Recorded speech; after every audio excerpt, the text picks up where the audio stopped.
What's up? It's Tony, the Driven Dad, and I am currently in baby step number 1 again, partway through baby step number 2, and I'm doing the gig economy, rideshare, food delivery in order to make a living as well as pay off the debt while trying to build the YouTube channel and my own private transportation and delivery business for everybody who's new here. Thank you for tuning in. Thanks for allowing me to do this current content that is going to be covering a phone call that I found on YouTube regarding rideshare. Basically, I wanted to kind of address some of the information that people have been asking about for why I'm in a Toyota Prius now instead of a Tesla. So I made a call based off of a call that I found on YouTube for Dave Ramsey. I'll put the link in the description for the original call so you can get the actual advice. And so that's where I'm sitting at right now for why I am in a Tesla, or not in a Tesla anymore. All right, just got done with Deliver That. And right now I am on my way back into the zone so I can turn on some Doordash and hopefully not have to do any Grubhub. The two I've done haven't been the worst, but they have definitely been pretty terrible. So that's the update for now. How are you? I'm doing good. How are you, Dave? Better than I deserve. What's up? Well, I do rideshare and food delivery, and I'm currently renting a vehicle, but I want to start being able to do my own private business doing this, and I think I'd like to do that by getting my own ride. So I'm trying to find out if I should buy my own Tesla or if I should keep renting the one that I have right now. Well, here's the thing with the rideshare programs. I do know, for an example, I won't say name the companies, but you got to have at least a car 10-year-old, no more than 10 years old. So it sounds like you're not in a position to do that financially right now. Okay. Now, is this rideshare program, is this the only source of income you have right now coming in? Or is this a side gig and you have another full-time job? No, this is my full-time gig. Yeah. So what are you making? I make about 800 minimum up to most of the time 1,500 up to even 2,000 a week. What's the rental costing you? So I think about 2,000 a month. So you're working for free? No, that's for a month. A month, Yeah, not yeah, a week. Oh, yeah. okay. I'm sorry. Yeah. So yeah, I'm renting 2,000 a month, kind of like From a rent-a-car company. Exactly. Yeah. Very interesting. Well, here's the thing. You can honestly, and correct me if I'm wrong, Dave, on this one, because I'm going to say, I don't have a problem with you renting if you're stacking up money to go buy cash. So for an example, that means you can get a 2011 car, okay? As long as it's 2011 or newer.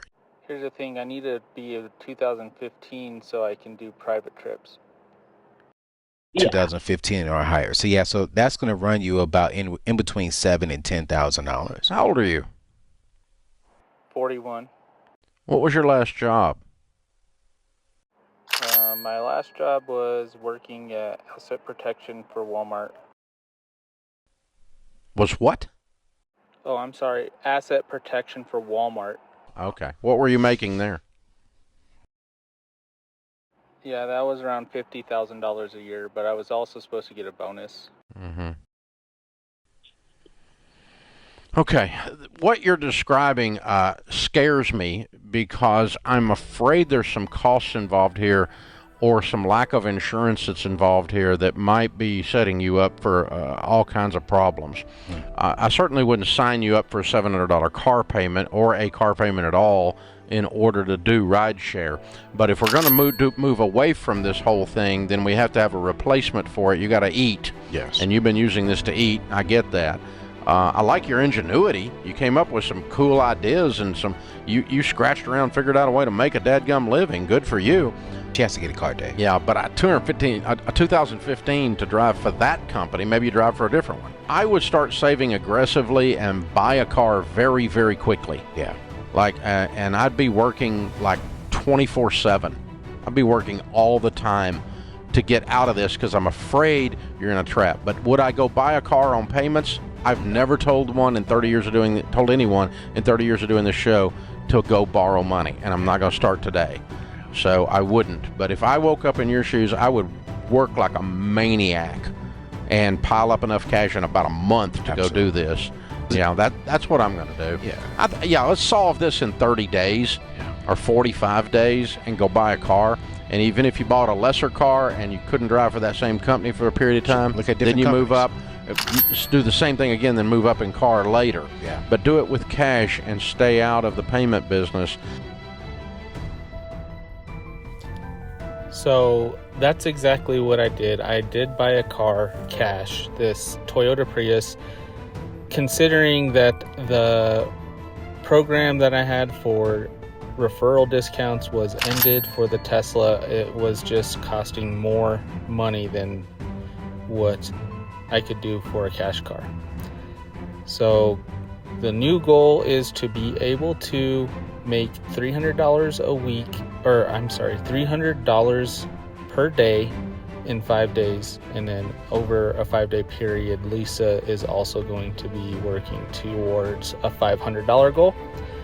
And so between the two of us, that's a $2,000 a week goal, so that we can A, get out of debt, and B, start putting aside the money to flip out of this Prius into the next level up, which is a used Tesla with some sort of unlimited supercharging plan is my idea.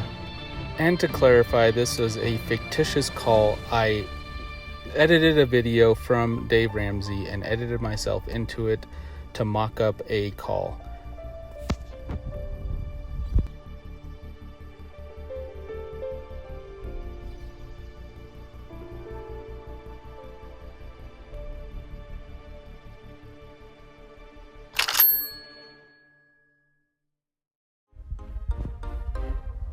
At 205.98 with 217 miles, and the debt is down to $31,956.61.